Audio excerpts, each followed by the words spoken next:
Mr. Domenico Ruggiero holds a Bachelor's of Science degree in Aerospace Engineering and a Master's in Industrial Engineering. For most of his professional career, he has worked at or near the NASA Kennedy Space Center. Currently, he works for a large government consulting firm as a systems engineer. As blessed as he is professionally, the far greater honor comes from the other hats he wears, namely husband and father. Domenico and his wife, Sonia, are proud parents to 3 young boys. I don't know if you guys had a chance to meet them, they were all at the back table.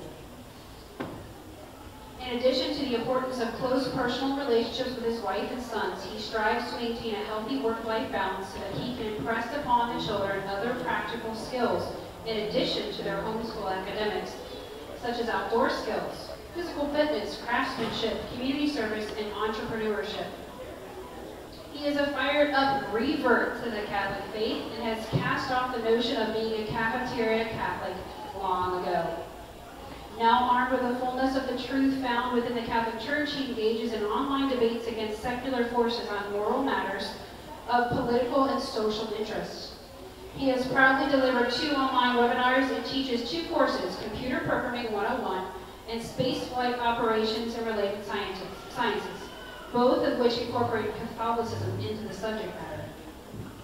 On LinkedIn, he is the founder and manager of the Catholic Dads in Our Domestic Church and Catholic Homeschoolers networking groups, as well as a regular discussion contributor on the Catholic Professionals group. Domenico and his family currently reside in Florida. His talk this afternoon is entitled Catholic Homeschooling, the Real Life Adventure.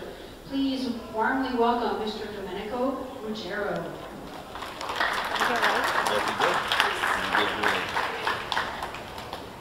Good afternoon. Good afternoon, and I want to start by thanking the Immaculate Heart of Mary Coalition for inviting me back to Tampa as a speaker at this conference. It's always a delight to be in your presence with so many other Catholic homeschooling families.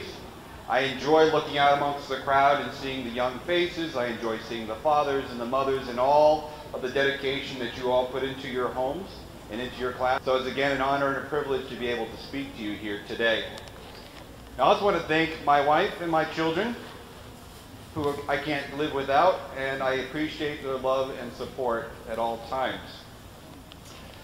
My speech, as has been labeled here, is Catholic Homeschooling, the Real Life Adventure. And my speech, like many of the other speakers, draws upon my personal experiences and my role in the homeschooling. So where you have Dr. Ray come in, he's able to talk to you about discipline, talk to you about tactics and how to be parenting, because that's what he deals with. He's able to give a talk on that. Many of the homeschooling mothers that you've had a chance to listen to draw upon their experiences as homeschooling mothers that are practically there in the classroom and have learned some tips and tricks along the way. My speech, although I am not always the teacher, I am a principal to my school. I am the husband, I am the father, and so I draw upon my experiences, my role as a husband and as a father, and more importantly, as a spiritual leader to my family and to my homeschool. So my talk will be different in that regards, that it draws upon my perspective and my role. As I get started here today, I'd like to dedicate this speech to my grandfather. My grandfather passed away a year ago as a result of a heart attack. And in many ways, my grandfather was a father to me. A tireless man of faith, a man of deep devotion, a family man. I've never known a man like him. A veteran of World War II, this man has fought for his family in many, many ways. And one of the many things I miss about my grandfather is the stories that he used to share. So that was the segue for my talk here. Because everybody loves a good story.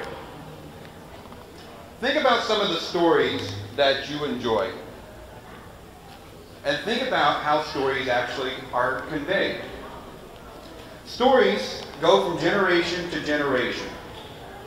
They're passed on verbally, written, from one generation to the next. They're able to pass on myth, history. Sometimes the stories are timeless.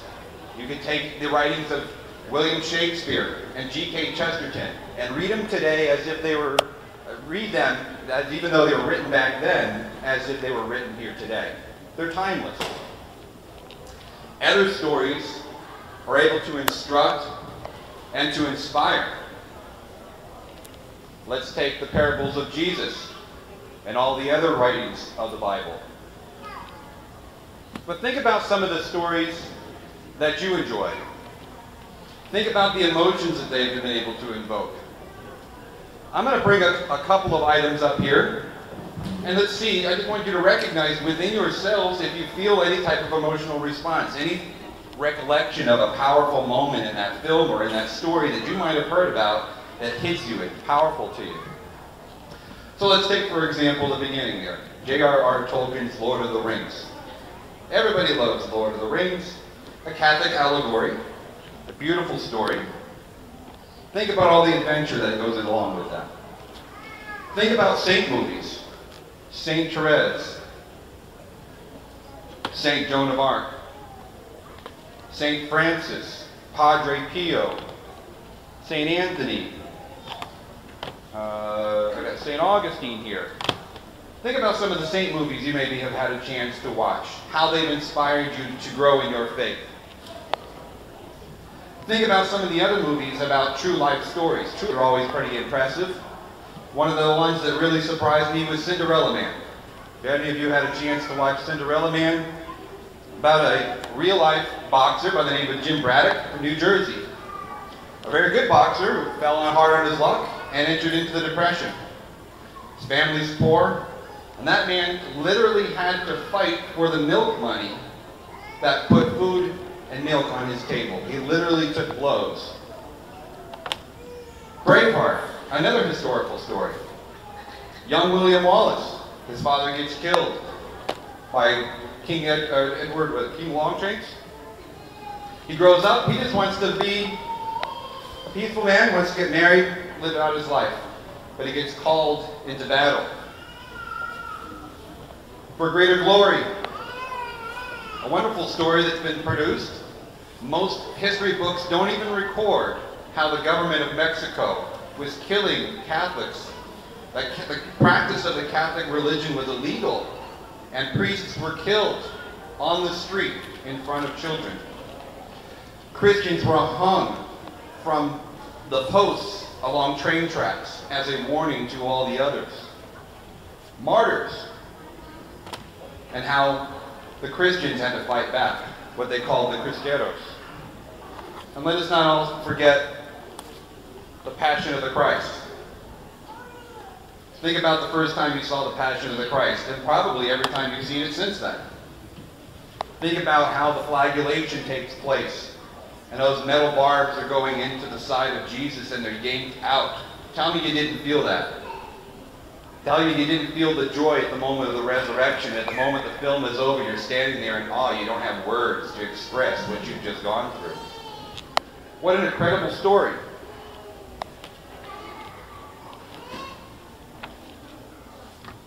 In many of these stories, adventure stories in particular, there's a certain formula that's applied.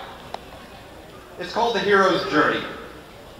I want to thank my friend Brian for turning me on to the hero's journey as a formula in itself. It's something that you see as a pattern among many stories, but you didn't realize there's actually a script, a formula that's out there that's been developed that talks about how many of these stories take place. And there's many variations of it, but I'm going to read to you some of the fine points here. I won't go through them all. Some versions have 17. I'm not going to take all the time to go through that, but let's just hit on a couple of points.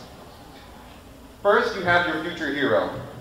He's seemingly just an ordinary person with normal day-to-day struggles. Nothing special. The known world is small to them, it's familiar, but at some point there's a call to an adventure. There's some event that initiates that call to adventure. Sometimes that call to adventure is refused. Sometimes that aversion isn't even overcome until a mentor comes along and can help them.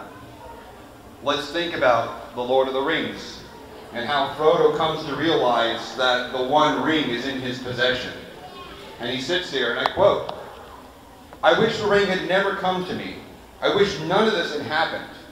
And Gandalf, his mentor, tells him, "So do all who live to see such times, but that is not for them to decide.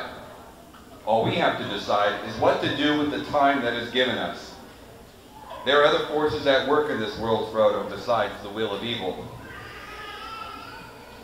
Sometimes there's some additional preparation that has to take place for a hero, such as the temporary withdrawal from the family or community for meditation. They got to kind of come to this realization that I got to do this. If it's not me, nobody's going to be able to do it. And so upon accepting that call to adventure, there is that crossing of a threshold from the familiar to the unknown, the known world to the unknown territories. And again, a mentor may be present, a mentor may not be present. Depends on the variation. But again, to draw upon Lord of the Rings, and I'll do this a few times throughout, we have the moment when Frodo is leaving the Shire. He's never done that before. And I quote from the story, the book, not the movie.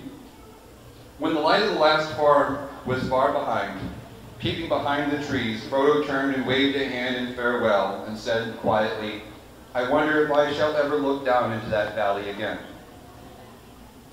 It is into these unknown territories that our hero is faced with various trials and quests that need to be overcome. The hero discerns who the friends and the foes are in this strange world. Strider is a friend. The Black Riding Knights, those black riders, are the enemy. And then there's a great ordeal. We see that through many of the films and throughout the very thick book. There's a great ordeal that is encountered.